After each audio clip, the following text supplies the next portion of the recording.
Iba't ibang palengke sa Maynila ininspeksyon. Kabilang sa inikutan ng Manila Veterinary Inspection Board ang Paco Talipapa, Blumentritt Talipapa at Altura Market sa Sampaloc. Ayon sa direktor ng board, wala namang nahuling paglabag. Bago yan, nag-viral ang video ng mga daga na pinapapak ang karning baboy sa isang pwesto sa Talipapa sa Paco.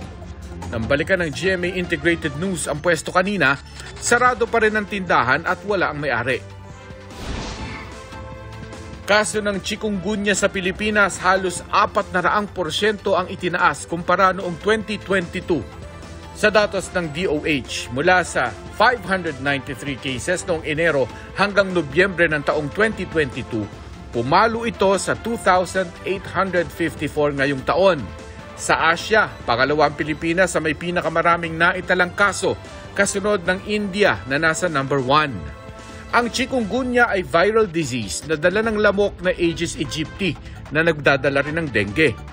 Magkapareho sila ng sintomas, lagnat, pananakit ng ulo, kalamnan at kasukasuan, panghihina at rashes sa balat.